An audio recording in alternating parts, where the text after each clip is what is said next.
waste your time in the vain pursuit of this, that endeavor to be high on hopes and delusions, to be high on hopes and delusions, to be high on hopes. Gentlemen, don't waste your time in the vain pursuit of this, that endeavor to be high on hopes and delusions, to be high on hopes and delusions, to be high on hopes, be high on hopes. Gentlemen, don't waste your time in the vain pursuit of this, that endeavor to be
Answer to life's great mysteries.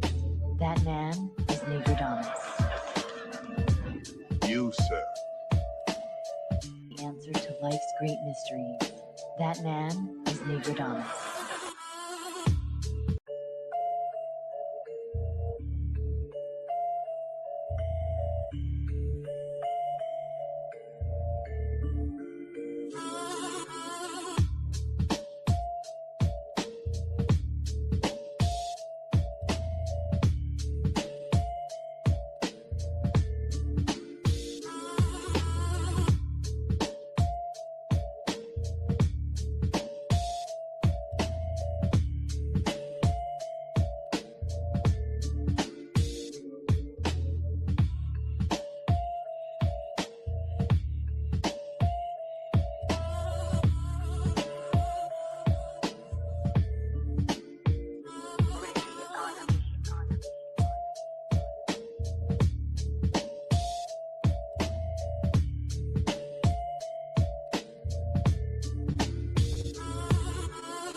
We're getting ready.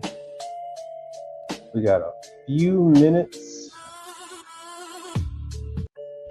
Well, a few was in one. Hold on.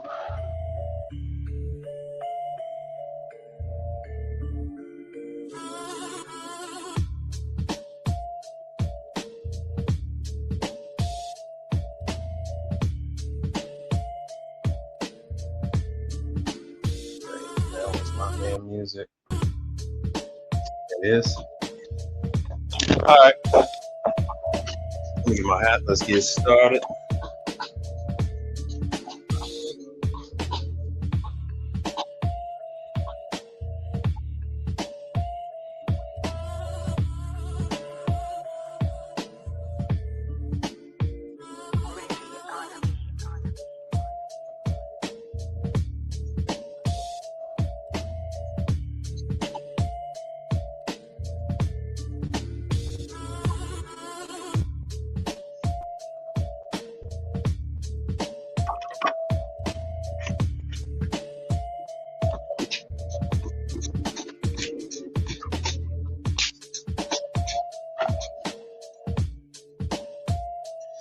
All right.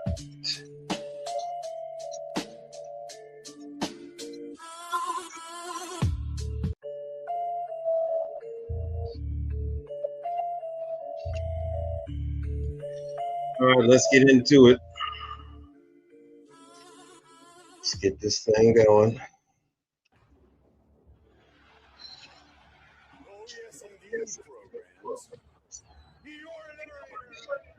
Hmm.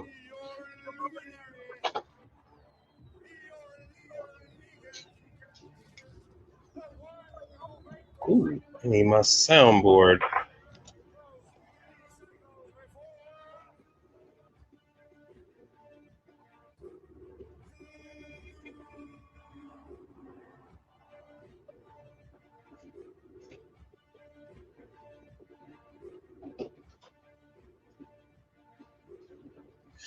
All right.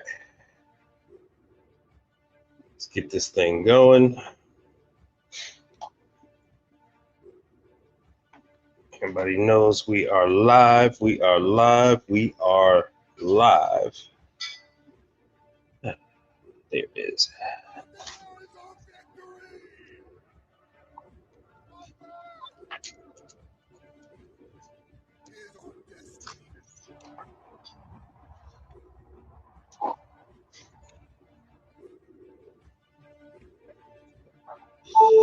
All right. Today's broadcast is directly addressing the economy, directly addressing these customers that you guys are going to be coming up against, and what exactly they're on. Because everybody, everybody's on some price conscious stuff right about now.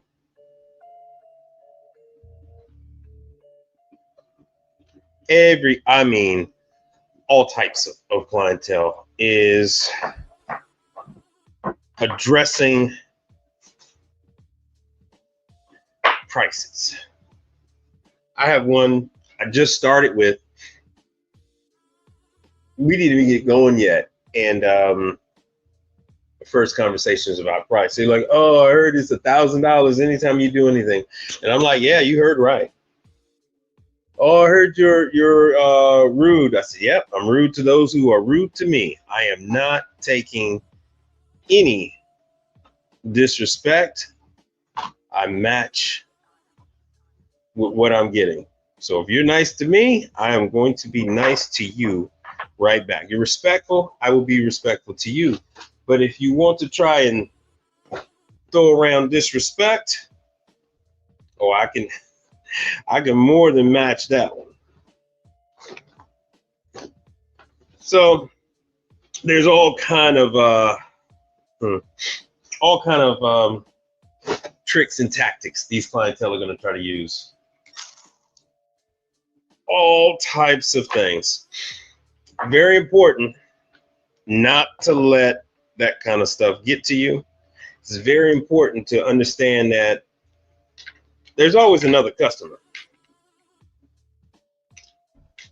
It's always nice to keep the customers you got, but there's going to be times when you're going to need to cut. There's going to be times when you're going to need to trim. Yo, brother Frank, what's happening with you, brother? And don't tell me I got the wrong sizes. Oh.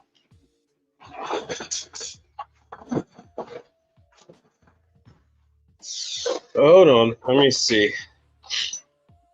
Okay, I might have the size I need. I've got a Milwaukee kit here that was busted up, and I keep some of my spare tools in there. It used to be a fitting, a pack out that I use just for doing dishwashers. This is a template to install a stop kit. I just have all kind of stuff. If you're going to install a unit, and some of you are dibble-dabbling in installations. I'm sorry I'm moving around like that, but I'm trying to get this stuff together. It should come with one, but I keep that kind of stuff just in case. Just in case.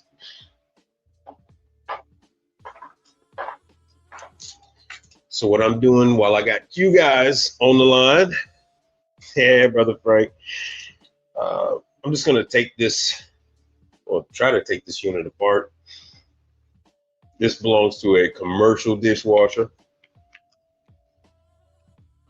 But right about now, it is time for those that are hungry to eat. Everybody is short-staffed, especially right now. And in case you were wondering, oh, look what I got here. In case you were wondering, I don't know why that was in there. My name is Mike Reed. I'm a commercial appliance tech here in Houston, Texas, by way of Chicago.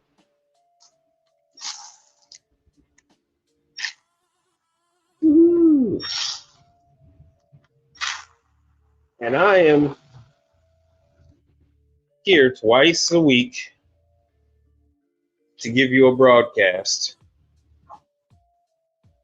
about information on commercial appliances. That's salamanders, cheese melters, damn, my bad, cheese melters, griddles, grills, deep fryers, ovens,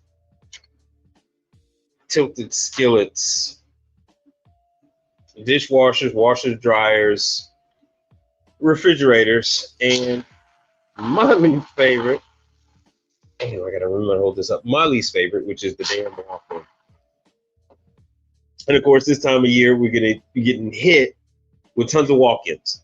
So I went to introduce myself to one of my least favorite client. I actually get this customer by default, mainly because they're such a horrible client. No one else wants to work with them. No one else wants to work with them. It's like working for a gas station. It's like working for a gas station on steroids.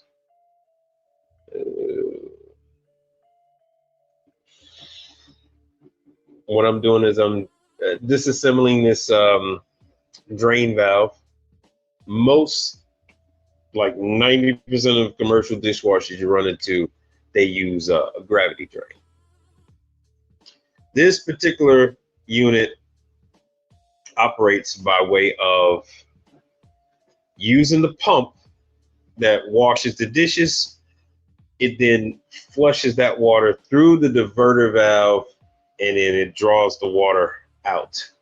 So that's why it has 3 different fittings. And this one should be for the, no, this one is for the drain.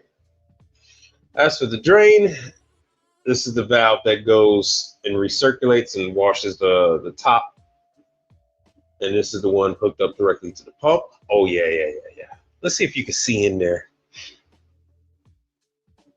Yeah. So this plug opens up and lets the water out. Here we go.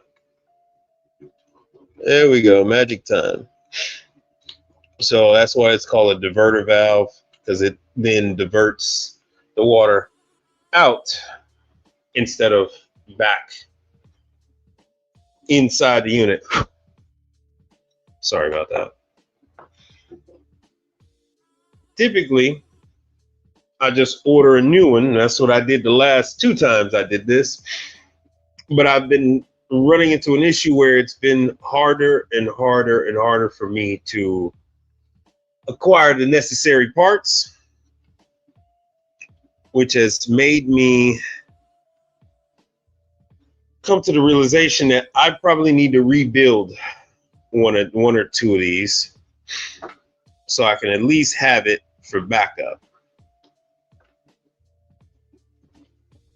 Not that I want to leave the customer with one, especially when they have all kind of rust and corrosion. Because the last one I had, it was leaking. It was working, but it was leaking. It was leaking like a sieve.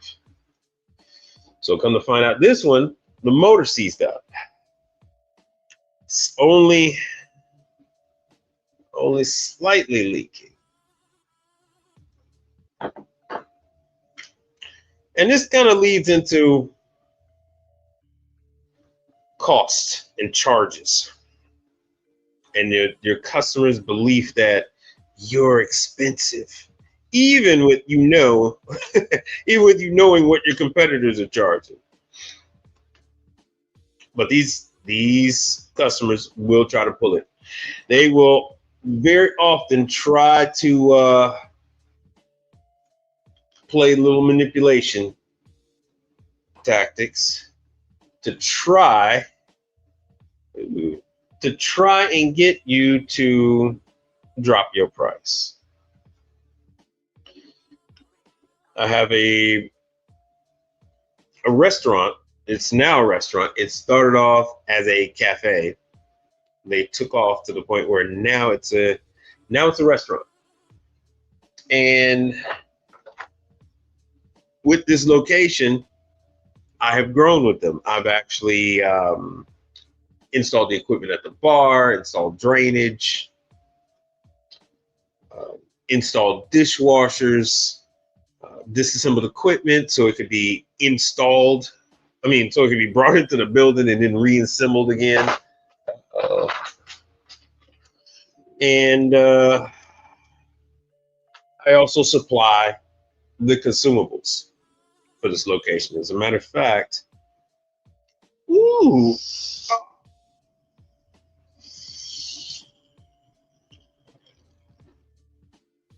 okay.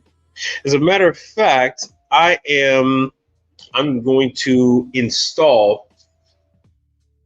It was better if I show you. Hold on 1 second. Let me show you what I'm getting ready to install for them. This is for the consumables in the back room.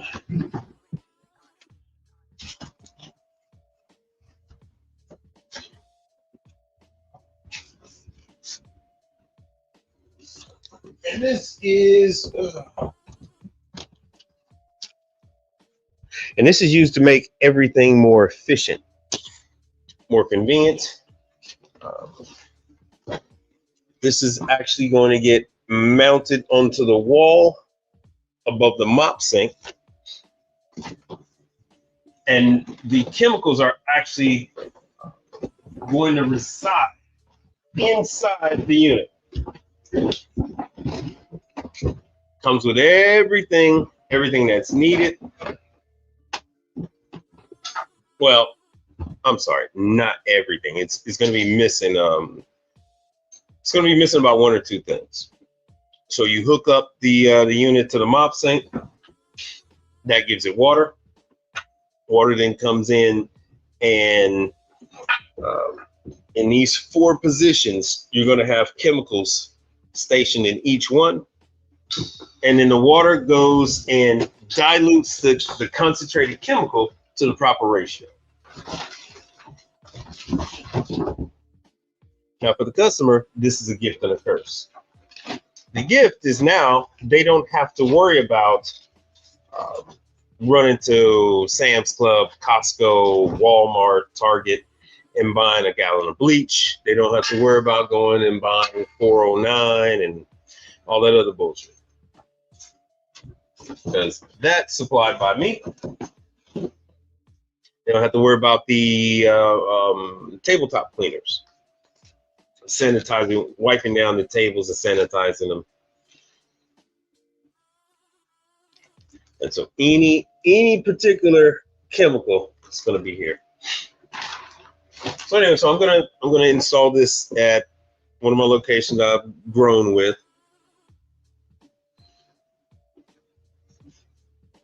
And during the last visit or so, one of the owners had an issue. They had an issue with the cost of service. Now I'm gonna tell you what I had an issue with the cost of service is because there were about 3 or more services wrapped up into this single bill. So you want to, and I knew it was going to be an issue. Never trust your customer when they say money's no object.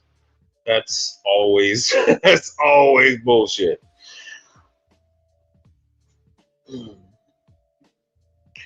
So they'll use a tactic where they say, yeah, we just want to pay one bill, just roll it. No, hell no. Nope. I need separate bills, separate invoices, especially if they were from separate departments. One was chemical, another is repair, and then yet again, another was a preventive maintenance service. And then we add those 3 together for one large bill. And customers like, oh, we got to bring these costs down. Whoa. So instead of me charging them 3 different service call fees, instead of me charging them 3 different travel charges, I was nice and I rolled it all into one, did the bill all at the same time for all 3. You can't keep getting away with it. And that's what the customer said. They said, hey man, this is too high. So to keep the peace, I made some concessions. But I told the you kind of tell whoever's the operations manager, second in command, head chef or whatever, hey look, from now on, you're only getting 1 item service per service call. If you need 2 things, you're going to have to schedule 2 service calls. That's how we're going to do it. It's going to look like a smaller bill when you get your bills from me, but in actuality, it's going to be higher and you're going to have slower service. Now, we've had this conversation. Now, a week later, now they want to add in another piece of equipment onto what I already handled for them on a quarterly and on a quarterly and on a monthly basis, because the chemicals are on a monthly basis, the PM is on a quarterly, and then of course I do the repairs at the location. So now they want me to put in PMs on an espresso machine, a Simonelli. Oh, let me show you. Let's see if I got this freaking model number. Let me see if I even have my damn keys.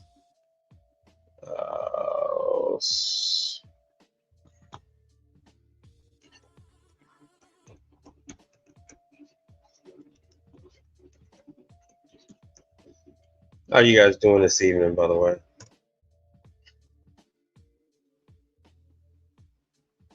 All right, let me share the screen.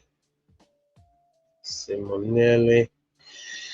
It is a 2. Oh, there it is. All right. Aurelia, it is a wave. This is actually the unit. Now, if any of you have done work with espresso machines, this is not a fully automatic. This is a semi-automatic machine. They have not been performing the preventative maintenance on this damn piece of equipment. It is now at the point where it intermittently shuts off. Anyone know the reason why an espresso machine would intermittently turn itself off? Yo, what's up, Brother Frank? Anyone? Oh, the effects? So Brother Frank says, so Mike, they pay for the first and then you return for other issues. Yes, that's how it's going to be now. And we do this in this business. We do this in any number of ways. Mainly, it's by delaying the return on the other items. Oh, that item, we won't get that part until, if it's Monday, we won't have that part until Wednesday. Or I got to do this, or I got to do that. So I'll be back for that one on Tuesday. So I'll get you done. And then as you knock those pieces off the board, you give them an invoice for each one. Give them an invoice. Normally you would give them an invoice for each one, if it's some strange customer. And I got another story. I got a story about that one too. If it's a new customer. But this is a pre-existing customer done a lot of work for, and now when the money get funny, although their money is not that funny, but when the money gets funny, you have to change the way you do things. So now repairs are going to be put off. The completion on repairs are going to be put off. So when before we were saving them money, doing that, the customer does not appreciate when you save them money. They really, really don't. You try your best to save them some money, and they eventually end up stabbing you in the back. It is the scorpion and the frog. It's like, they're gonna do it. But you say, come on, man, hop on my back. I'm gonna take you on over there. And yeah, halfway across the waters, they go ahead and they sting you. And you go, man, why the hell did you do that? They go, hey man, I was trying to save a couple dollars, man. Oh. So for some restaurants, that can actually be the beginning of the end. I actually have and I'm going through my ramblings, but I actually had this one guy. He was extremely cheap. He had 3 seafood restaurants at a time when everybody else in Houston is expanding their locations. He went from 3 down to 1. Service is the key to a restaurant's success. I repeat, service, having us provide the service, is the key to a restaurant being successful. That is just the facts. Too much of their revenue is eaten up by constantly buying new equipment. So what they end up having to, do is specify for that repair. Ooh, that's gonna be hard to put back on. That's a pain in the ass. Yeah, it's they can try and negotiate with the repair. They can't negotiate with a new item. Not unless they're a chain. You know, the chains, they get near cost on certain equipment. But yeah, they this guy ended up going down when they max tax was happening. You see, what ended up happening is quality of their food suffers, and that goes along with the espresso machine that you see on the screen. Just like with that seafood restaurant, they don't have refrigeration work done. They don't have the dishwasher service. Customers get dirty dishes. Food doesn't taste quite right. It doesn't taste as it should because it's been stored at 50, 60 degrees sometimes. Then it gets refrozen and then it gets cooked.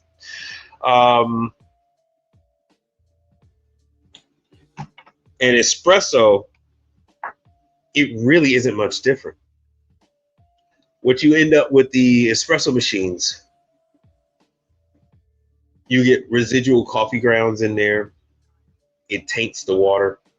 So even when people ask for a cup of hot water, a tea of hot water and a slice of lemon, they taste that old coffee that had been floating around in that boiler inside that espresso machine. When they pull a shot, people taste that the coffee isn't quite right, which ends up with drinks being returned. And eventually drinks having to be remade. The customer doesn't like the second drink either, but they're like, screw it. It's not the barista, or it's something else. I can ask for 3 or 4 drinks. They're all going to have this weird taste to it. And what they end up doing is you don't have, with a restaurant, doesn't have the same volume of orders.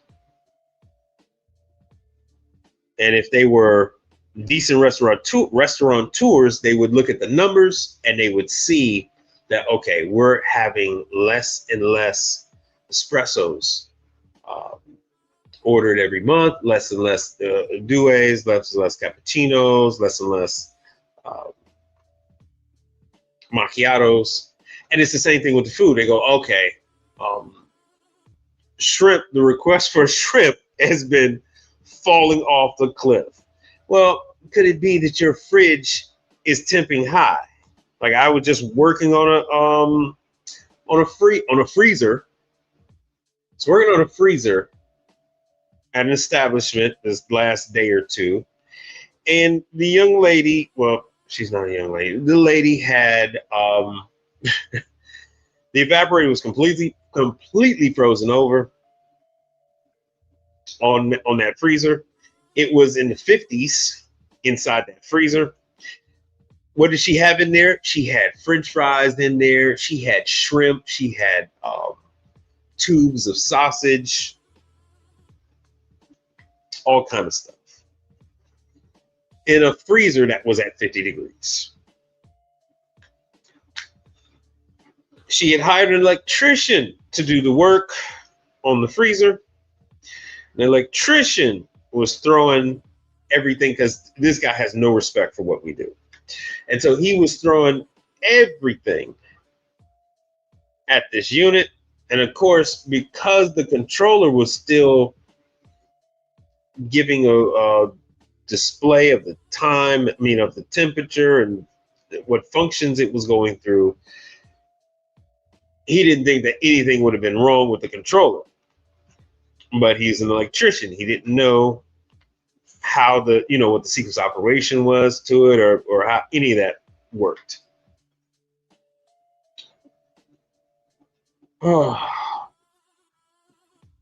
But it took me to come in there and let them know what the real cost was going to be to fix the damn thing. And they still don't have any money. They still don't. How do you call out for a service technician and you don't have the money? The game plan with these restaurateurs is that they try to pump you for information and then dump you. no pause needed. They try to pump and dump you for information. They want you to tell them. And you new guys get so excited about finding out what's wrong with it, knowing what's wrong with it, and you just want to tell the whole damn world, bro. That's not the move. That's not the move. So what I do is I rename all the parts. I give them numbers. I have my own code system, like a controller will be a number 100. So a controller would be like, it's my last name. It's like REE. So REE 100. And let's say if I had a technician for me, working for me, then I would code that with the technician's information and then the same number. And this way I can keep track of it and know what general costs are. And somebody asks what that is, I could tell them, like, what it controls. But yeah, they try to pump and dump. They try to pump and dump. So you gotta be careful. Now this particular client, this was an act of mercy. This was an act of mercy, and everything happened just the way I knew it would. The owner tries to get you outside. Oh, let's not talk about the cost here. Let's go outside. Let's go outside and talk about it. And it's like, oh God. Here we go. And this person wasn't Asian. They weren't Indian. They weren't Hispanic. They weren't white. So, yeah, it's problems. Oh, man, this thing is hard as hell to put back together. Ooh, I don't know, man. I know I'm all over the place. Trust me, I'll get back to all of them. Playing around with the motor, this diverter valve, trying to see about putting it back together. This diverter valve motor is 100 and what the hell is it? Clean my hands. It's 100.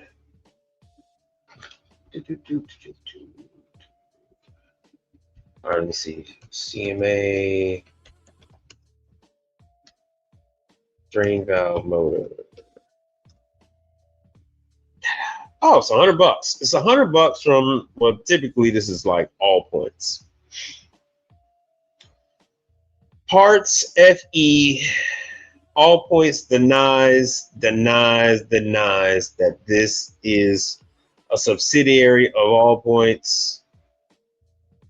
They use the All Points numbers. They're in Chicago. They're in Chicago, right by All Points. If not,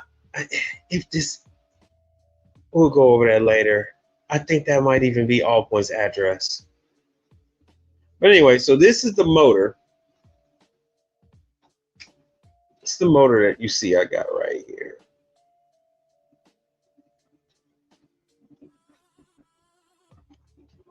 This is the motor. And I have always just replaced this entire valve. Let me show you what the whole valve looks like. So this is the whole valve. Parts Sound says it for $368. So you can see it even goes for $409. Oh no, that's something different. My bad. $368. Webster run is $293. Damn, I need a screwdriver. Oh well.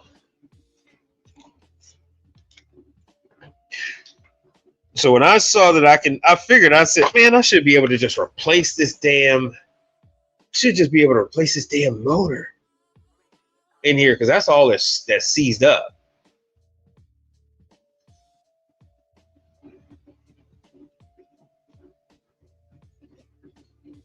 But I see now, yeah, it's I'm better off just charging the customer the $400 something bucks.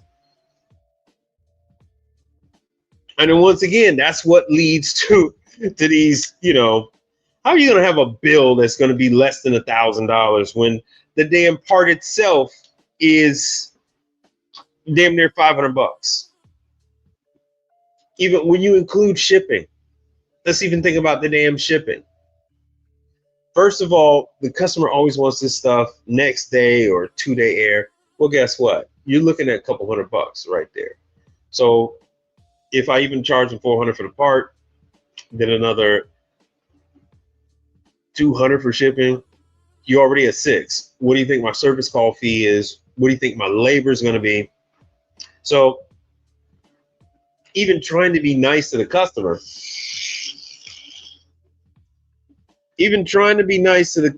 you're still, there it is.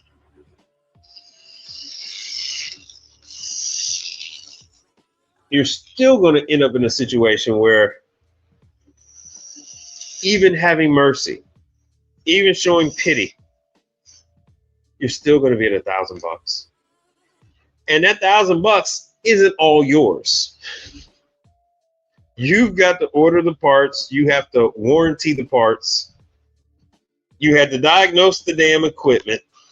And you can't be like Pepito, where he's pointing at the damn drain switch and saying that's the problem. No, Pepito. No, it is not the damn drain switch. So once again, the customer's like, oh man, that's high. Hey, look, man. Gas is $4 by my house. They're rebuilding the Walmart gas station. So while they're doing that, gas by my home is $4.19. Other places is $3, and other places around inside Houston, it's like $3.69, $3.65. But over by me, it's $4.19. Somebody got to pay for that.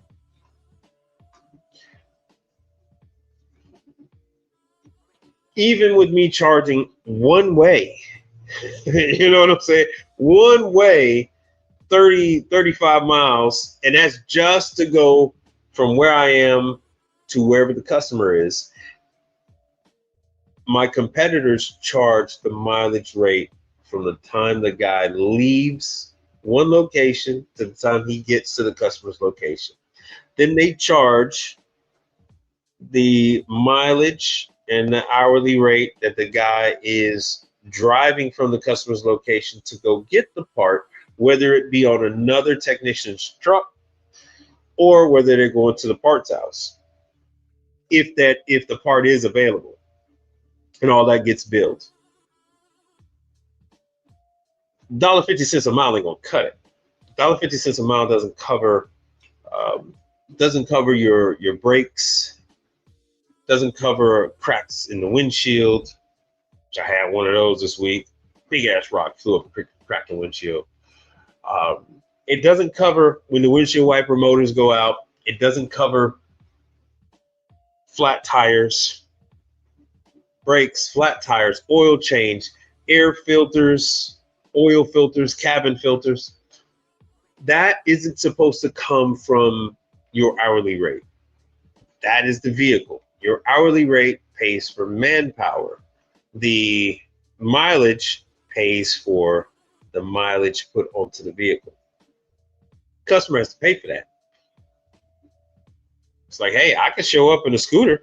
I mean, you got to pay for that. Even if you showed up in an Uber, somebody's got to pay for that damn charge. It costs you to get somewhere. We have not gotten to the age of Star Trek and transporters and shit like that, where you could just beam yourself to where you're trying to go. We have legitimate costs that must be paid for by the customer. They're the ones that need the service. I tell them all the time, I didn't bring it to your place, mess up your equipment, and force you to call me. I had to come out here. I got to go ahead and take care of it. I mean, you're responsible for it, just like I am responsible for making sure that once I charge you, once I put parts into the equipment or clean the equipment, that it is now going to work. It is now going to be functional.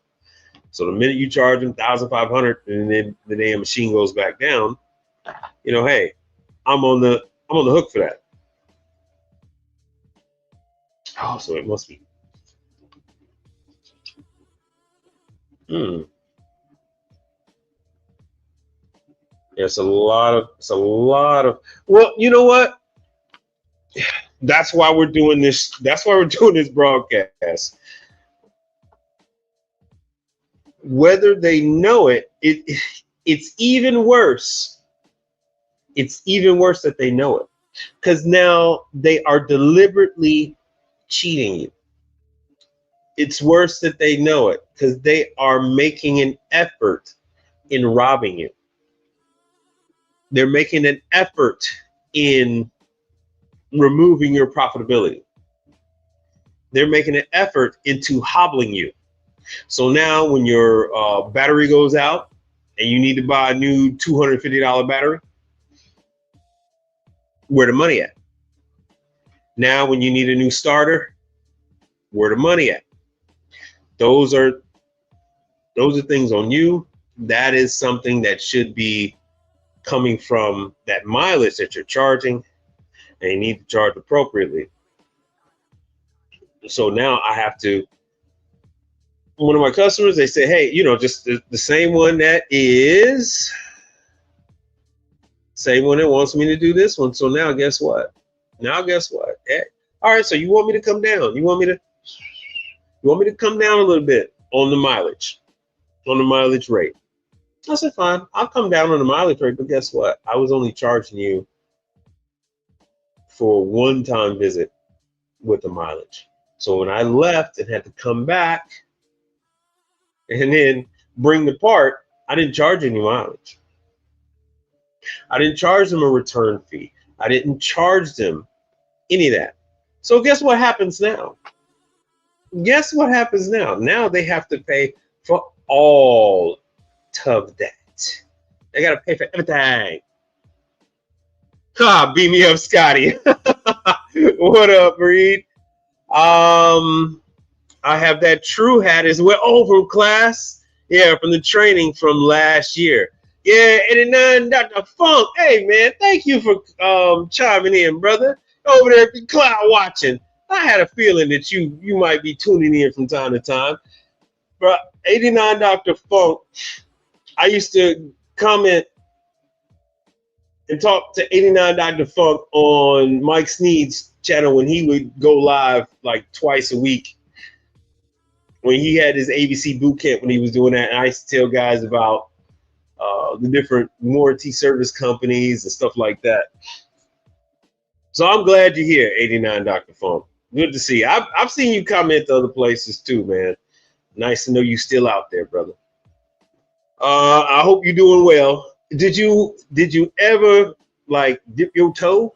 I know you went to the class, but did you ever like dip your toe on the commercial side of things? Since you was all gung ho on the residential side, I wanted to give you guys a little some diversity. You know what I'm saying? I wanted to give you guys some diversity so that you can, if you wanted to pivot, or if you even wanted to add on ice machine cleaning or something like that, or add on dishwashers or even commercial laundry, that me doing this broadcast will be a possibility for you guys.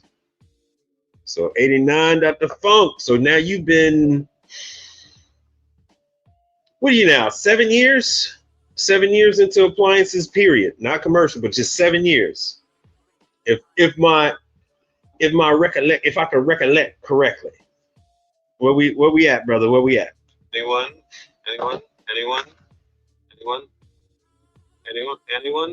know the effects? That reminds me, the Simonelli. All right. Well, guess what? You know what? I'm just gonna. So this customer wants me. This customer wants me to do the PM on this $13,475 machine. That is before tax. That is before shipping. That is before delivery. That is before installation. You guys tell me in the comment section, what do you believe the right thing is to do for this customer with your logic? I already did not on the coffee machine. The coffee was already there. The cafe was already there. They built on the restaurant and a bar, and I was involved with that build up. I already do the chemicals and all that, and now they say I'm too high. Oh, you're 5 years in? Hey, Son of Knock. Yeah. Right, okay. So Son of Knock says you're 5 years in, and Dr. Funk should be 7. So that's what I was like, 7, almost 8. 89 Dr. Funk, if I remember correctly, was like one of the first. He was within the first wave over there with Mike Sneed. He was with the first wave. I remember the first video Mike did where he was telling guys that if he needed money and he was in a new city, that he would, go to a laundromat, do work and stuff like that. And I was in that chat. If you look at the replay on that, you'll see me in there. And I want to say I could have swore I saw Dr. Funk in there. But I'm glad he's here. So now I take care of the ice machines. I take care of the dishwashers. I take care of the refrigeration. I do the chemicals, all that. Oh, yeah. Untamed Kango, what's happening? Yo, man, good to see you, man. Elo's Appliance, yes. Yeah, I don't do a lot of stuff on Instagram anymore. I should. Untamed Kango, what's happening with you? Where's my bumper clot? Hold on, where's my bumper clot? Because I haven't done my bumper clot in a while. Bumper clot. Mini bumper clot. Bumper clot. Lord have mercy. Bumper clot. Blood clot. Dude, 89 Dr. Funk, you still haven't. Oh, okay. So did you ever call me? Like, are you like in North Carolina or like New Jersey or something like that? You're strictly residential and been in the game for about 6 years. Okay, 6 years. I'm off by a year, probably a little bit less than that. Yeah, bro. That bumper clot, that is a twisted bumper clot for a reason.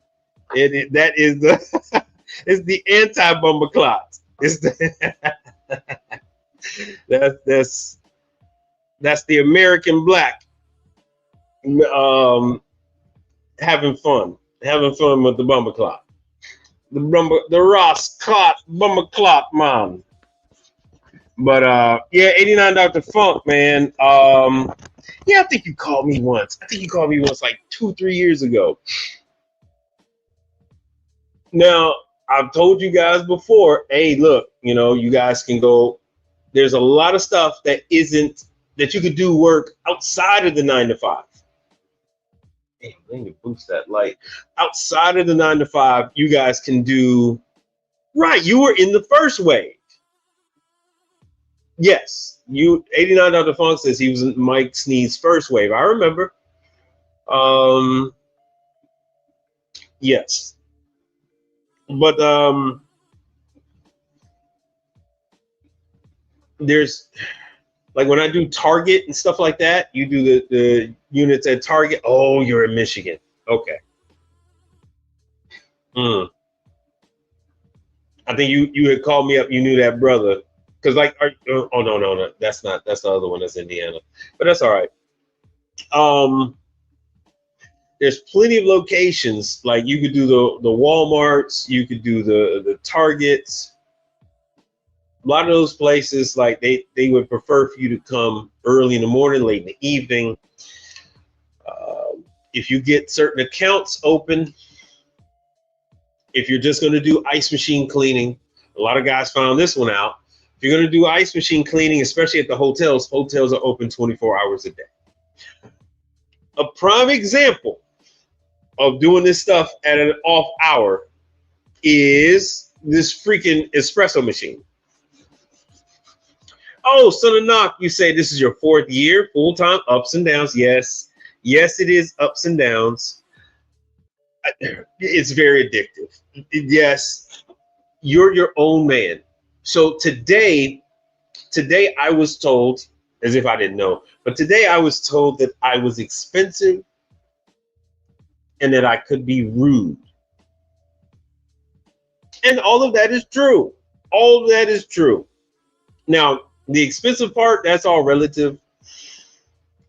If you want to compare me to some handyman, you want to compare me to some in-house maintenance guy, fine, I'm going to be expensive. But if you want to compare me to Tech24, you want to compare me to a Partstown service company, Whaley, or Commercial Kitchens, or one of those, I'm going to be half, if not less than half. my bills are a joke compared to what they put out. You know what I'm saying? My stuff is a joke. And if any of you guys want to come on, as always, you guys are more than welcome. You guys are always welcome. But 89 Dr. Funk. Oh yeah, he's talking with Son of Knock. Brother, yeah, you can do ice machine cleaning in these hotels. Hotels range. You got your little sleazy motel, hotel, Holiday Inn, and you have all the way up to your very, very nice designer boutique hotels. And they all need ice machine cleaning. Even the ones that say they have a guy.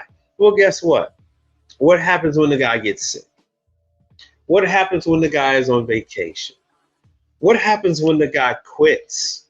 Oh, they've had Carl working for them for 5 years. Well, guess what? Carl just got a $10,000 sign-on bonus with another place, more money, and better working conditions.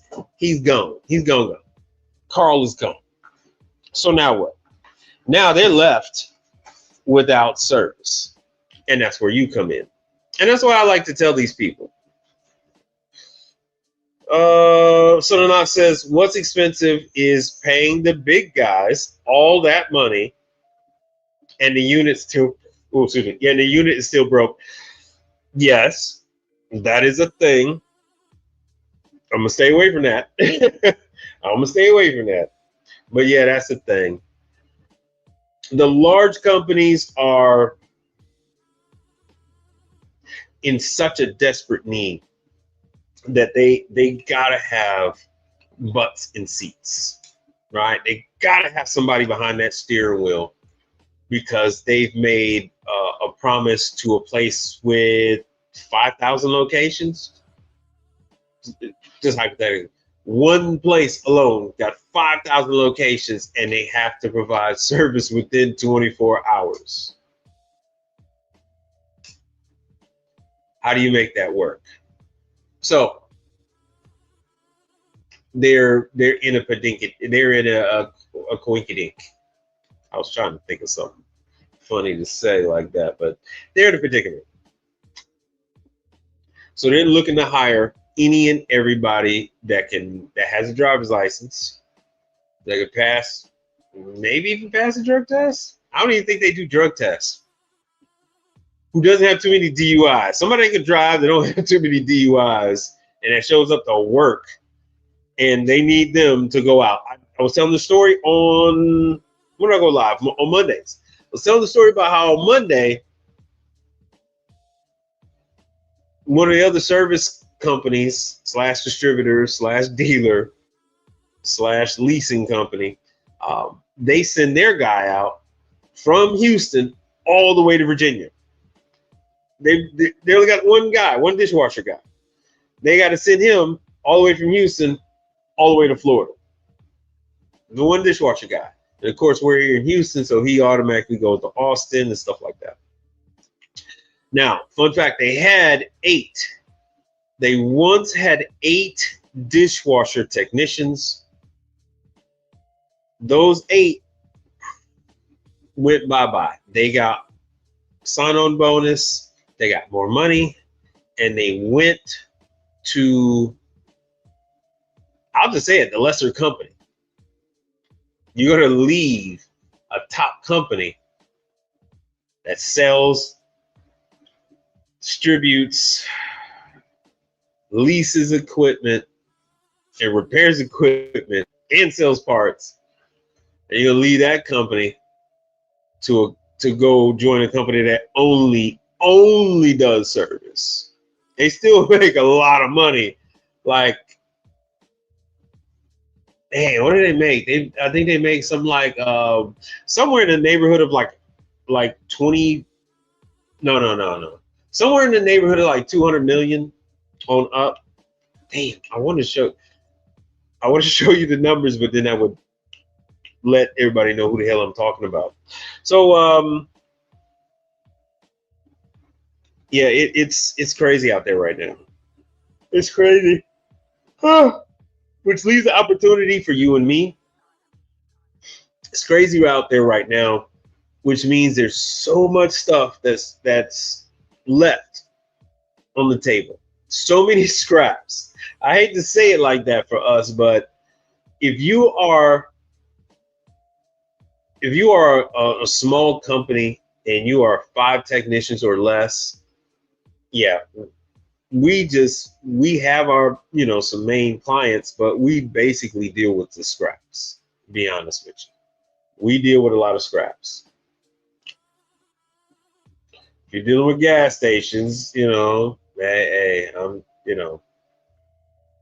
Now that's a whole nother thing. If you're doing the coffee machines, the espresso, the soda and all that stuff. But if you're the guy that's going out there working on the ice machine, if you're the guy working on the walk-in, the beer cave, and the occasional freezer that's in there, you're dealing with the rough customers.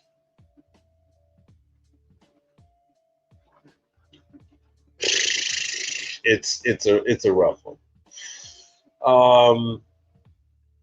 Like I said before, I take care of a chain of liquor stores here. They have Invera and they have True. The other refrigeration that they have, I don't deal with. I go to Target, I go to Walmart. I mean, there's a lot of stuff, and so there's a lot of stuff out there. If you got 5 or more technicians out there, you can confidently take care of hotels, hospitals and stuff like that. And some of these places, you got to throw a ton of manpower at it to clean 30, 40 ice machines within record time. Every floor's got not every floor, every station has an ice machine. Every nursing station has an ice machine. All those ice machines have to be cleaned, sanitized. And yeah, if you have a number of guys, then boom, hey man, all hands on deck. 4 or 5 of us are gonna go, and we're gonna. All right, I'm on floor 1. We gonna work it like that. Everybody pick a floor and start with that floor, and then we'll move on to the next one. Because these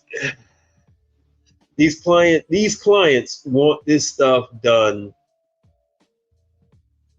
as if there's no effort involved in doing any of this kind of work.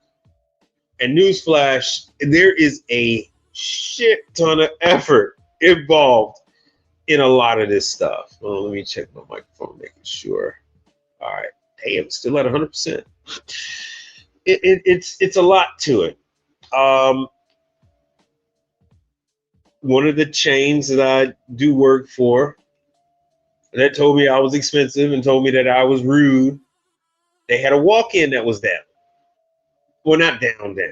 Half, partially down. Where's my damn phone? Now, You say, Mike, that's horrible. That's terrible that you would be mean to a customer. Some people are just, it's a cultural thing that they want to be dismissive towards you. It's a cultural thing that they want to aggressively renegotiate your invoices.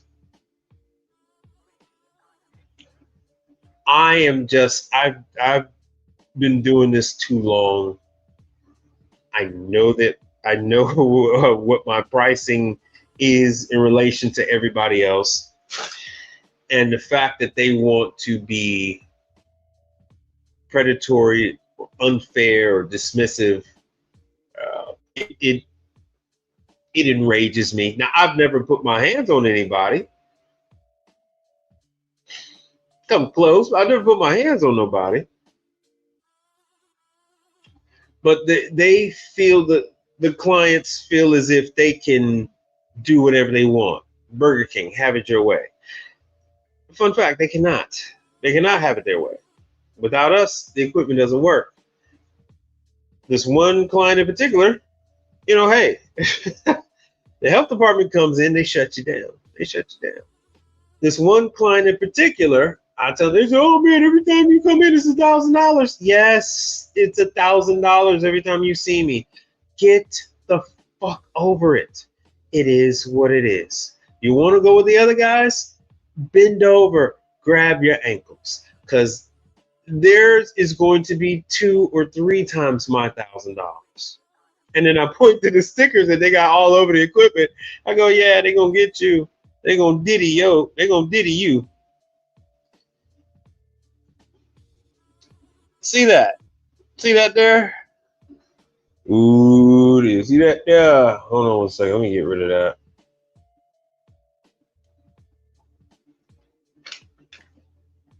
Hold on. Brother Frank said, that's it. Yo, so this here.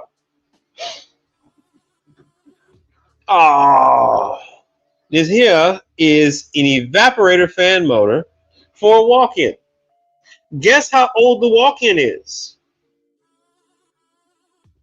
Guess how old? Anyone? What have I been telling you guys? Anyone? Heatcraft. Heatcraft. This is actually a Bone unit. It's a Bone unit. Bone. And the geniuses covered up the cover. No, Brother Frank, take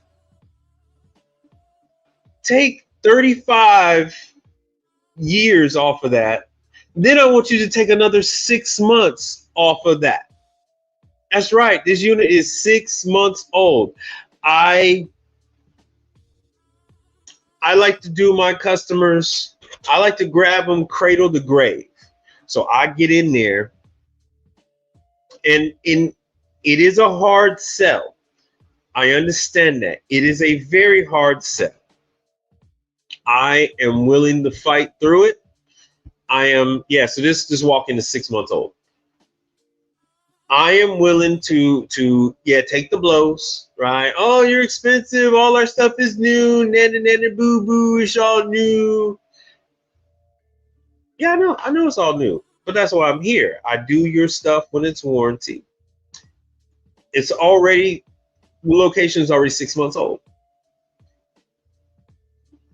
which means that they're already halfway done with their warranty on virtually half the equipment in the establishment. In that restaurant, and that's in a Walmart, by the way,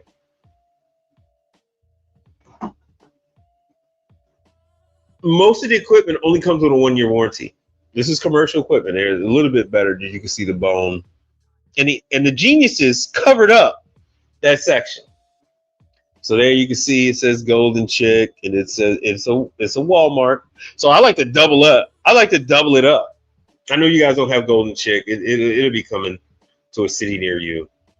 So I'm able to go ahead and take care of some stuff in Walmart and then I'm able to take care of the restaurants in Walmart. But the geniuses, they did that. So now I gotta call this. I gotta call it in because the brackets, and I've been hearing. Hold on 1 second. What the hell is it? I've been hearing. There it is. I've been hearing that, yeah, the brackets have been breaking and all this other stuff. I wish they wouldn't have put that damn cardboard up there. But they are Heatcraft is an hour ahead of me. So by the time we came to my attention that they actually did have a warranty issue, it was already a little too late for me to get a hold of them. They were already gone. I spent the entire time telling them, hey, I'm taking care of all your warranty stuff. Just give it to me. Whatever the hell you got this warranty, let me call it in. Let me go ahead and tackle it before that stuff is out of warranty. Because what I do is I'm able to gain. Yeah, it's new. I'm able to gain the customers' trust. I'm able to gain their loyalty, and I'm still going to get paid. Now, on the flip side, they kind of get used to you buzzing around the place and them not having to pay you. You're still getting paid. You're getting paid from the factory. You're not getting paid from them. And then so when you start hitting them with that bill, you start hitting them. They they're like, oh damn. That's when they start complaining. And when they start complaining is when I start to start to bristle up. I start to bristle up against them starting to push the issue. And it's starting out, you're going to be able to handle it a lot better than a person that's been doing this for a long time. We don't really take with that, the negotiation stuff, take it as a sign of disrespect. But starting out, if you're within the first 5 to 10 years, you're not gonna like it, but you're gonna mix it up with them. You're gonna mix it up with them. You're gonna know if they're Asian, bring the bill up. If they're Indian, you gotta bring the bill up. If they're African, you gotta bring the bill up. And then to know how to bring it down to where you need it to have been in the first place. Now, for the rest of us that's been doing this a long time, man, sometimes I'll be honest with you, you just don't feel like it. You just say, hey, man, here's the bill. Here's what it is. Pay the freaking bill. And sometimes they lull us into this false sense of friendship. Like, oh, shit, well, they paid the last 3 bills. They didn't give me no drama. And all of a sudden they come with oh, my friend, the bill is too high. I've been talking to the investor. And you're like, oh, here we go with that bullshit. And it's that time that you didn't bring the bill up. So now you're really fighting for it because you didn't put all of that meat on the bone. There wasn't, it's straight tenderism. The meat is off the bone. So you're like, hey, look, man, I can't do nothing for you because this is the bill. I need everything that's on here in order to make it work. You've been frying up food. You've been selling food. The drive-through is humping. Give me my damn money, man. And, it just ends up being fun times. Now, I will tell you, if you don't want to deal with some of that stuff, you can go with, you could deal with Panda Express. You could deal with oh my God, so many other chains that they kind of break their stuff up into small chunks. Some of those might be more of a fit for you, especially if you got 2 or 3 guys. If you got 2 or 3 guys, and you can run with some of those other ones. Because just like Son of Knock and everybody else was saying, hey man, I work a 9 to 5. So when you're dealing with these large locations, they don't want you in there at 10 a.m. They want you in there at 8 before they open up at 11. So you got from 8 to 10:45 to get your ass in and get your ass out of there, because they don't want you there from 11 until they freaking close. And like even then when they close, you got like an hour. You got like an hour to get in and get out. So when it's like that, that's fine. Now what I like about the chains that I have selected to do work for, yeah, they bitch, they cry, they moan. But I'm able to get in there whenever the hell I please. I'm able to get in there when I please. If I do want to show up at 8, they accommodate me. They're open. Some of them are going to start staying open till 2 a.m. Not the Walmart one, but if I do want to go in there and start working from midnight, like I used to watch Machismo TV, and I used to go ahead and do work in some of those restaurants from midnight until like 2:30. You know, they would close at 2, and then they'd be out of there by 2:30. And so I'd go in there, do the ice machines, do the air curtain above the drive-through window, warming lamps, deep fryer, Hatco heat saver, flavor saver, stuff like that. I would work on all kind of stuff late night and watch my favorites on YouTube, watch my favorite live shows. So, you know, once again, that works out for some of you guys working another job. Go with some of these locations that are open very late. They'll actually allow you to come in. If they're open till midnight, they'll allow you to come in there like 10 at night, because they're still doing business, but they're not humping, and they're usually using skeleton crew. If they close at midnight, they open. I mean, they're like from 10 p.m. on, maybe like from 9:30 on. They let you get in there. You can do whatever you need to do with the ice machine and whatever other equipment you want to. They typically allow you to get in there if you got to do something really major.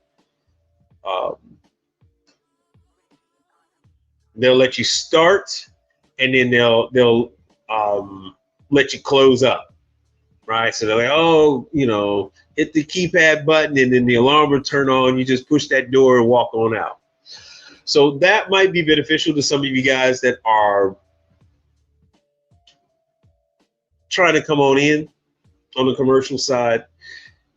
You don't have tech support. Majority of tech support, 90% of tech support is going to be closed to you. But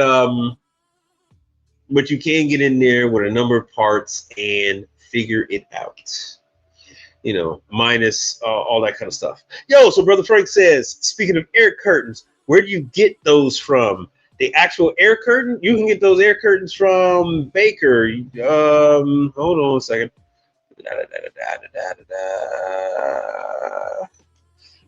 So you got Mars, you got Burn.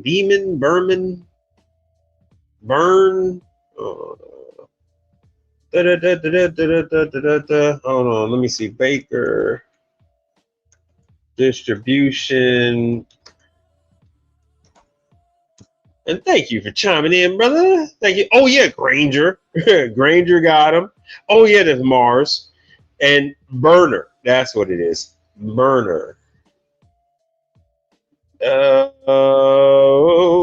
Yep.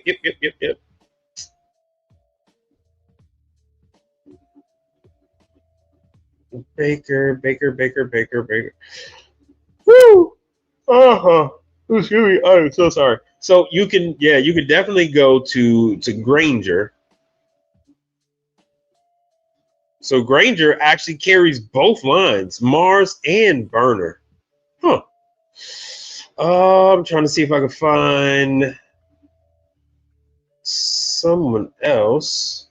Ooh, Dayton. All right, let me see here, because I want to say, let's go with Baker Distribution. Let's see what Baker's got on there, and then I'll do my search from there. If you're ever looking for who sells what, call that manufacturer. Give them, or just go on their website. It's going to tell you who sells their stuff. But I'm fairly certain that Baker sells air curtains. Hold on. And I'm going to look for Mars. Oh, shoot. Wrong thing. Let me just type in air curtain.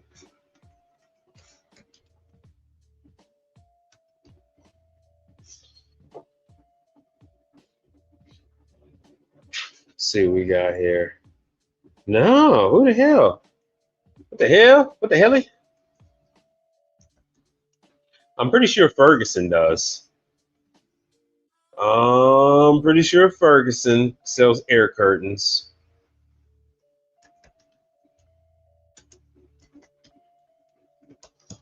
Let's see here. Yeah, we have so many suppliers, brother. Not curtain.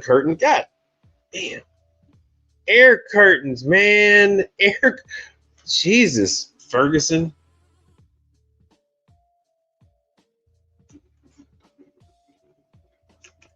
Hold on, Mars.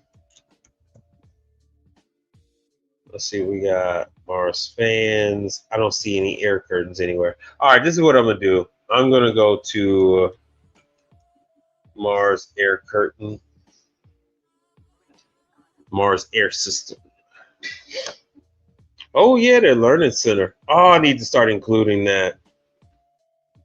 What is this? Accessories webinar? Oh, the door closers that nobody installs right. Woo, I'm always having to fix that. All right, so these are air curtains. So many. You will find them. Yeah, I love Mars. I love Mars air curtains. You'll find them above the entry and exit doorways. You'll find them above the serving window, the drive-through window. You might also find them at dock doors, above the roll-up doors. You might also find them in meat processing, butcher shops type of thing to keep the flies out. All right, so let me see here. Portal rep, locator rep. No sales rep.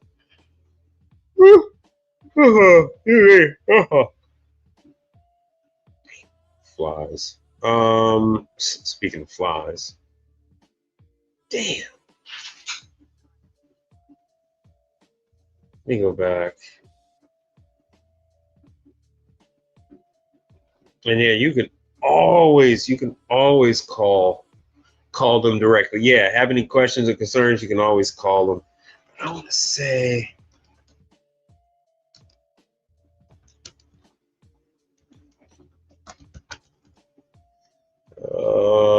Houston. Yeah, everything is coming up. Granger.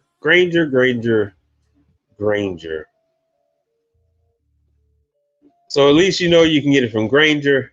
But that leads me to believe that Johnston Supply.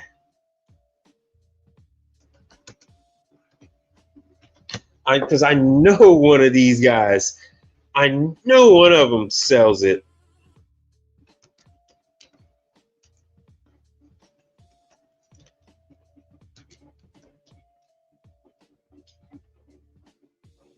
There we go. Whoa, that's something I never heard of. All right, so, oh, and you got the curtain closer. All right. So they don't have Mars. What they had, Johnstone, what they've got is Schwank. Huh. I don't know if that's Polish or German, but Schwank air curtain 208, single face, 60 inches.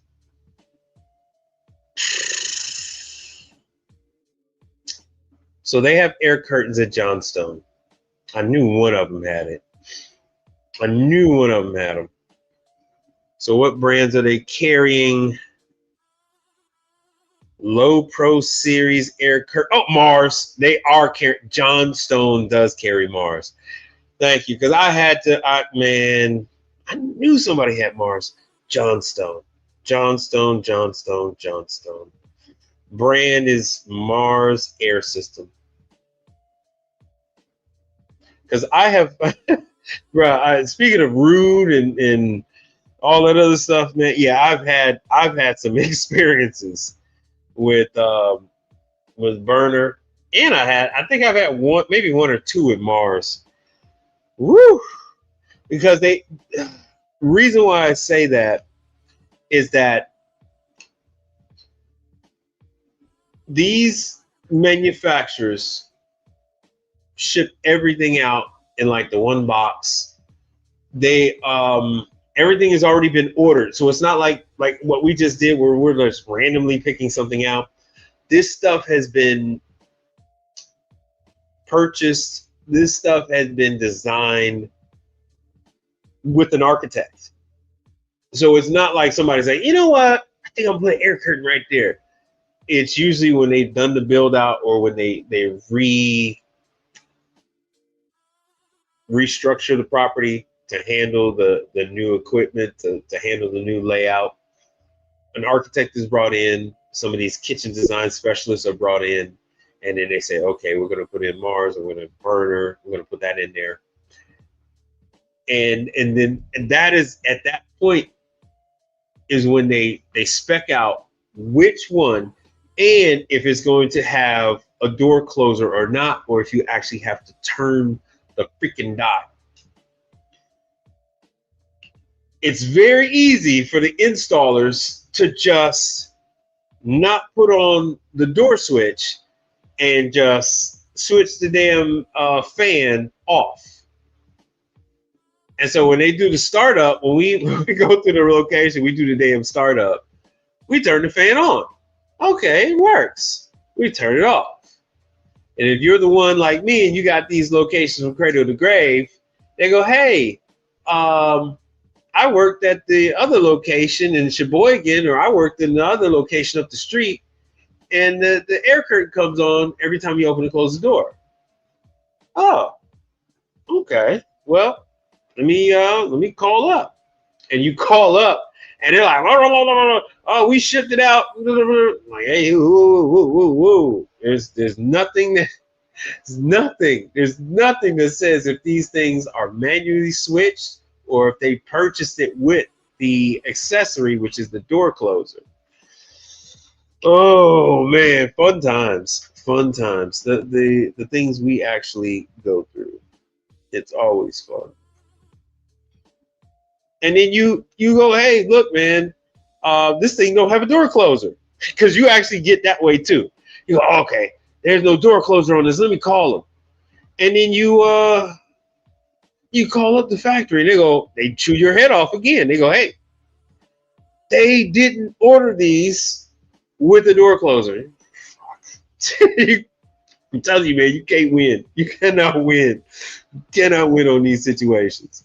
So I test it, make sure the damn thing works, make sure it's the right voltage, and I write it down, air curtain manually, switches on and off, no door switch found, and just leave it like that. That's up to y'all.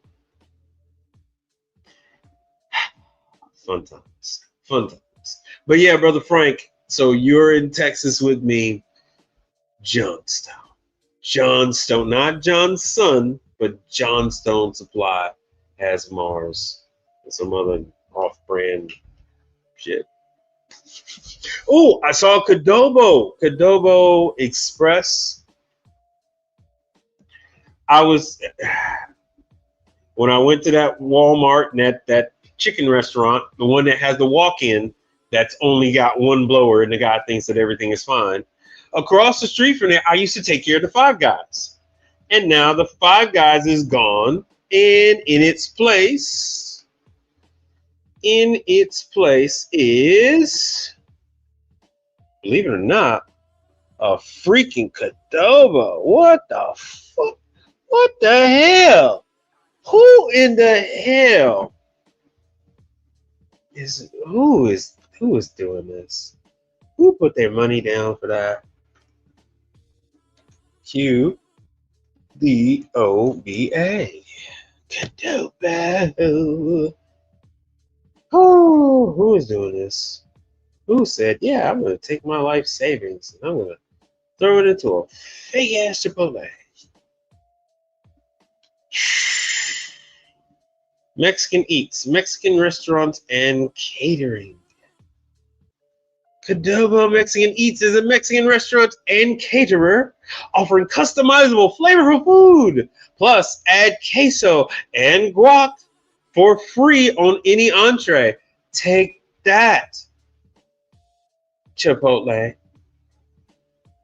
We're giving away an item that costs more than the protein. Take that. Take that. Because we're gonna slaughter Starbucks. Chipotle. Now kill the beast while he's wounded. Type shit. All right, so, and I was there, and I didn't even have the urge to even go in there. I was hungry. I didn't have the urge to go. Not to even see how they changed it from what it used to be. Because Five Guys dogs locations like nobody else. I swear. Five Guys need to be brought up on charges.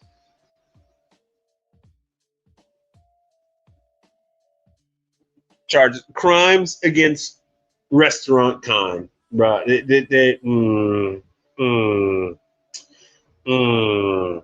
All right, with Denver. Yep, Denver. Qdoba's in Denver. Rocky Mountain High. Oh no! CU Denver is closed? Oh, San ain't so. 15th and Market, Colfax, and Chimera? What? Why are you naming your streets Chimera? What? Who does that? Was that? I don't know why they would do that. Colorado and Mississippi, 40th and Colorado. Let's see if it's Baltimore. Let's see what we got here. Baltimore. Come on, man. We got a show to run here. Come on. Dude. Even Qdoba is even scared to type in Baltimore, Maryland. That's crazy. All right, let me just do the MD. That's not the MD I wanted. All right, yeah, that's the MD I wanted. So Qdoba is there. Wagyu Chapel. What is with these names? Severna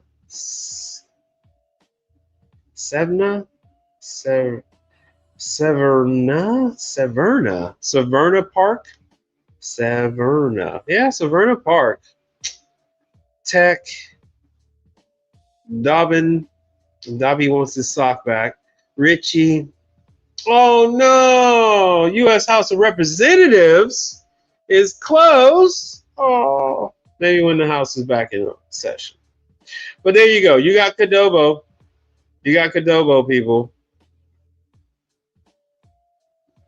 What the hell is a 5GS? It was not. Yep, I had to do work at Five Guys. That's right. Dude, why does nobody like Five Guys? Okay. besides the employees being rude, ghetto, pushy, ignorant, dirty, besides the managers being rude, pushy, and impatient, and the place being slip and fall hazard, and they don't want you to come in there. They don't want you in there past 10:45 a.m.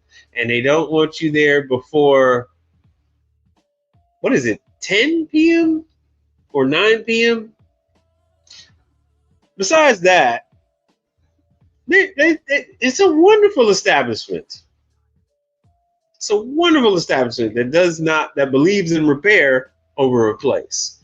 The Marshall Air French fry warmers are dude, they are RoboCops. They are built and rebuilt. They are Lee Majors.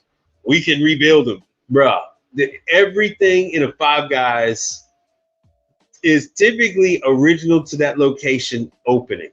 So when you get a Five Guys, oh, you got something special. Oh, you got something special. Now, there's an off chance that they might change a griddle. That, in my opinion, that has been very rare. I was around when they went from when they tried Vulcan, or was it Wolf?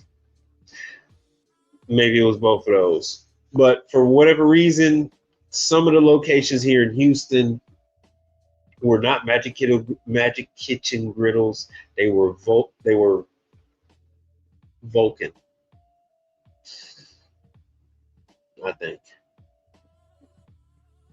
But yeah, man, besides that, and besides the usual grease fires that happen on the Pitco Solstice fryers, besides the usual plugs burning at the wall, I actually didn't quite mind Five Guys. The ones I had, the ones I was taking care of, they were all gone. The ones by the Galleria Mall here in Houston. It was an Indian guy who was running that, but he was real cool. He used to feed me. He had 2 Hoshizaki ice machines. He had his Magic Kitchen griddles. But he was cool. I don't know. I think he might have been pocketing the money because he was really nice. He was really nice to me.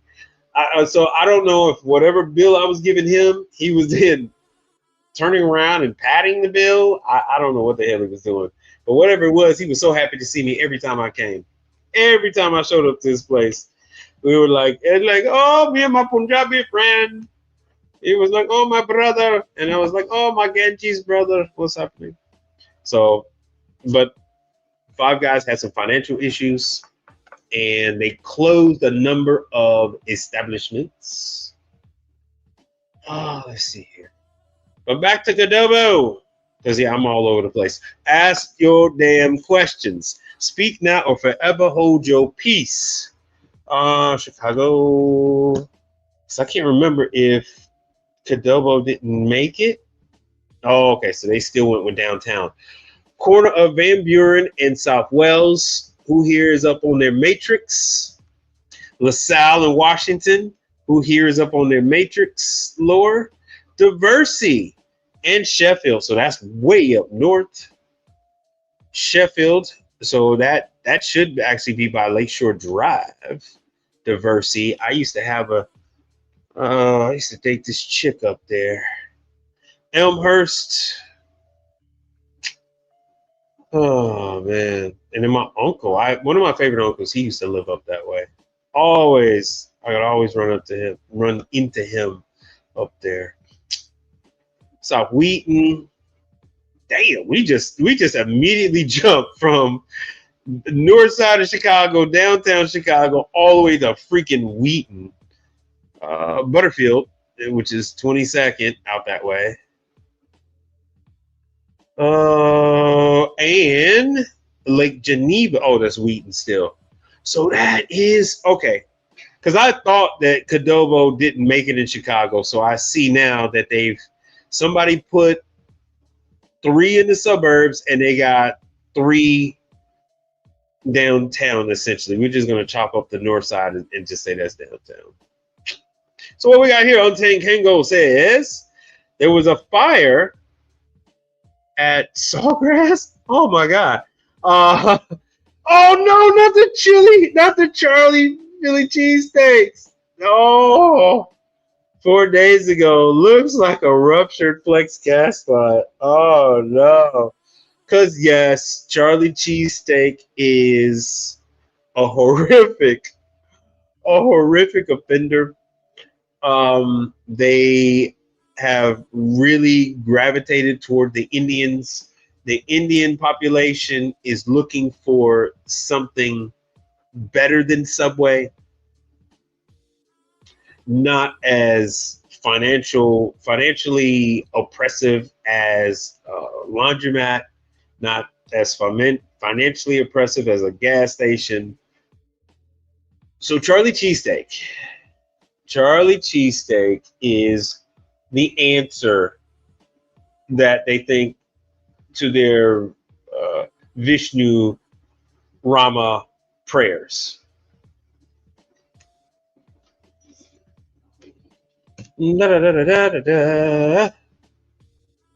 Website on Charlie's Cheese. So, fun fact: Charlie Cheesesteak is also trying to work their way into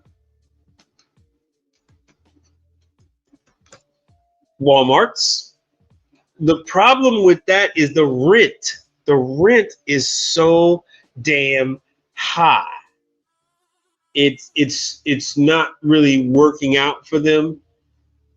What some restaurant owners are doing is that they are operating Charlie cheesesteaks just outside of Walmart in a standalone structure. Woo! In Hyde Park. Is it? I used to live on, oh, that's Kenwood. Hyde Park is down here. I used to live on 53rd and Cornell. There's 53rd. And this should be Cornell. Or that's Cornell. Yep, 53rd and Cornell. I used to live right there. And there is Lakeshore Drive. That is the water. I almost called it a damn ocean. So right there by the University of Chicago. All of that is down here. Anyway, so Charlie Cheesesteak, Kimball and Melrose. Wings are available now. See, they're doing wings. Could be another reason why the damn gas line. Kabiru, what is up, man? What is up? Samuel says, hi, Mike. Why do some manufacturers ask for resale certificates when you try to sign up with them? Well, Kabiru, I didn't explain to all of y'all. You are selling.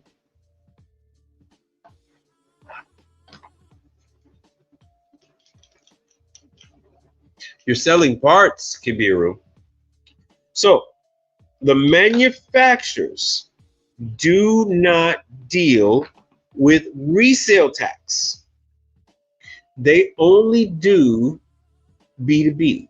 So they're not selling their equipment, they're not selling their parts to the end user. They sell their parts, they sell their equipment to you and I. They sell their parts to Partstown, to All Points. They sell their equipment to distributors like Trimart.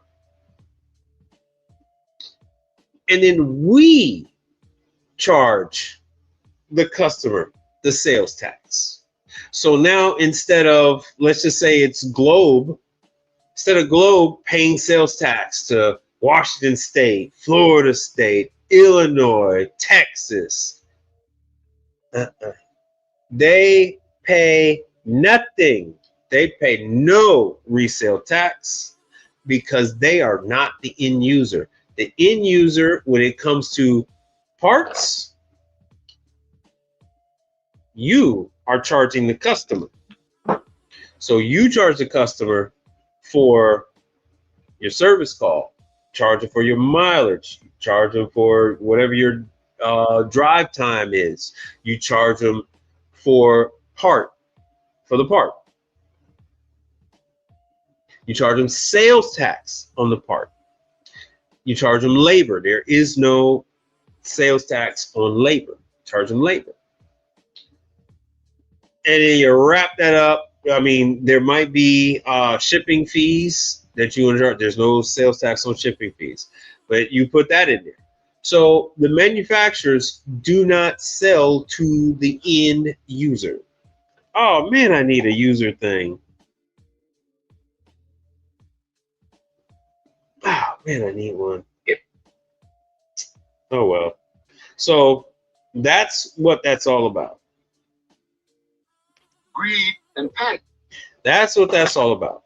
So they don't want to have to deal with BDO. They don't want to have to deal with Accenture. They don't want to have to deal with a whole accounting firm to handle sales tax from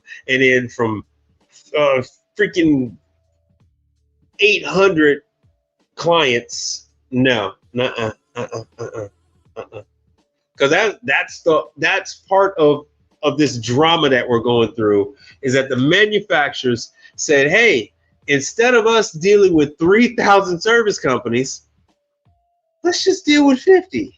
We'll deal with Partstown and their freaking service companies. We'll deal with Tech24 and their people. We'll deal with John Brown and his service company, and then like 300 like him, and be done with it. And be done. So they thought it would be a lot easier just to do everything B2B, corporate America style. And it has caused, I mean, they're not solely to blame, but it has caused this deficit in service tax. But yeah, Kabiro, that's why people want this, like, hey man, give us your resale certificate, because we don't want to have to deal with all this bullshit. Whether it's parts or the actual equipment, it makes them know never mind.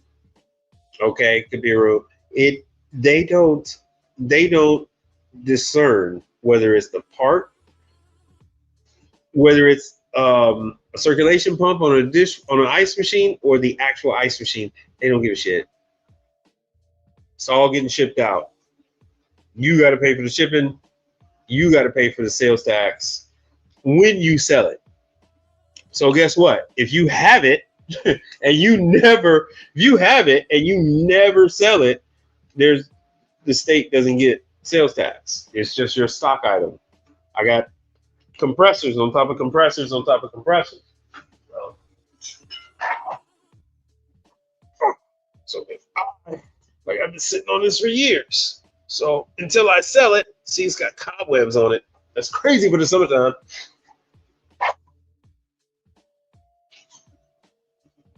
So I'm the one responsible for the sales tax on that. The manufacturer I bought it from, they don't have to worry about that. They don't have to worry about any sales tax. So it could be a rule. Long story short, that's why they push that responsibility on you. And technically, it's wherever the buck stops. So wherever the last transaction takes place, that is the party responsible for collecting sales tax. All right. And the more you know. Da, da, da, da. And learning is half the battle. Yo, Joe. So, and with that, how long have we been on here? Almost 2 hours? Yeah. I'm a little heat.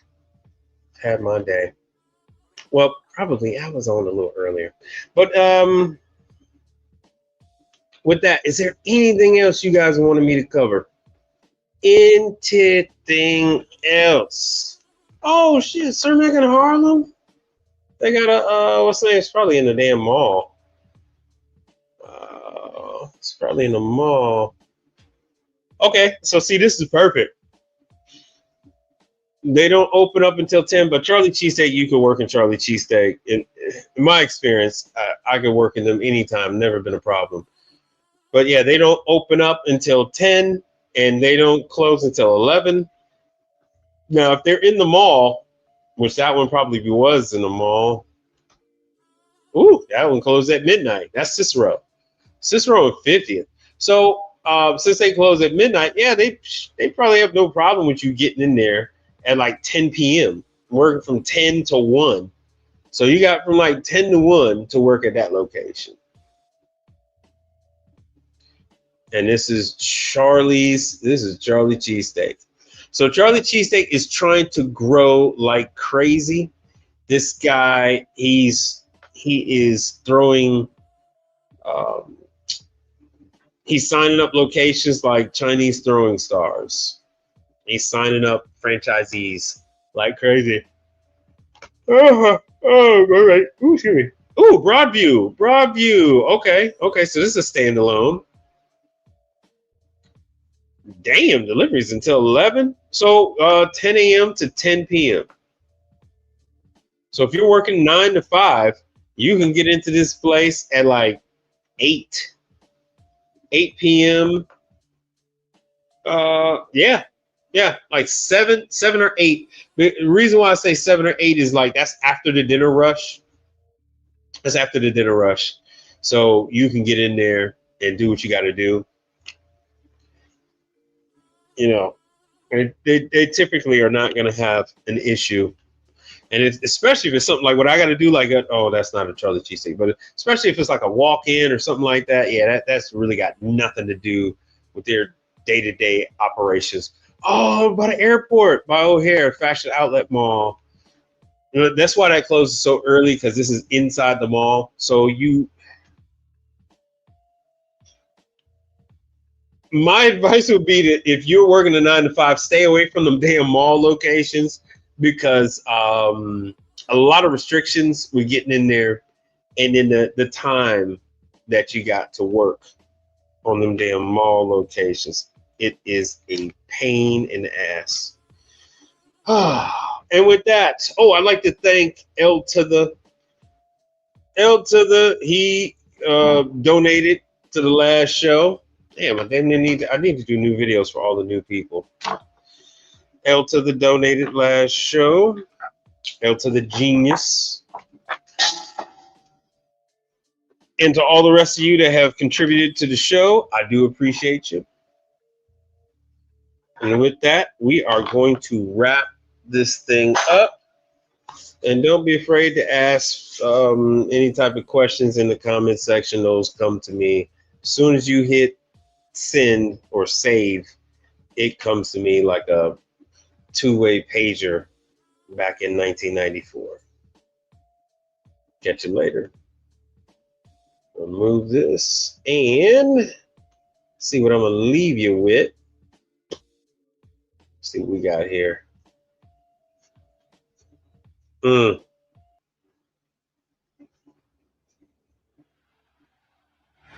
yes, indeed, programs. Your liberator, your luminary, your leader, the one who vanquished the tyranny of the usurer, Be relentless. That's it. I'm done.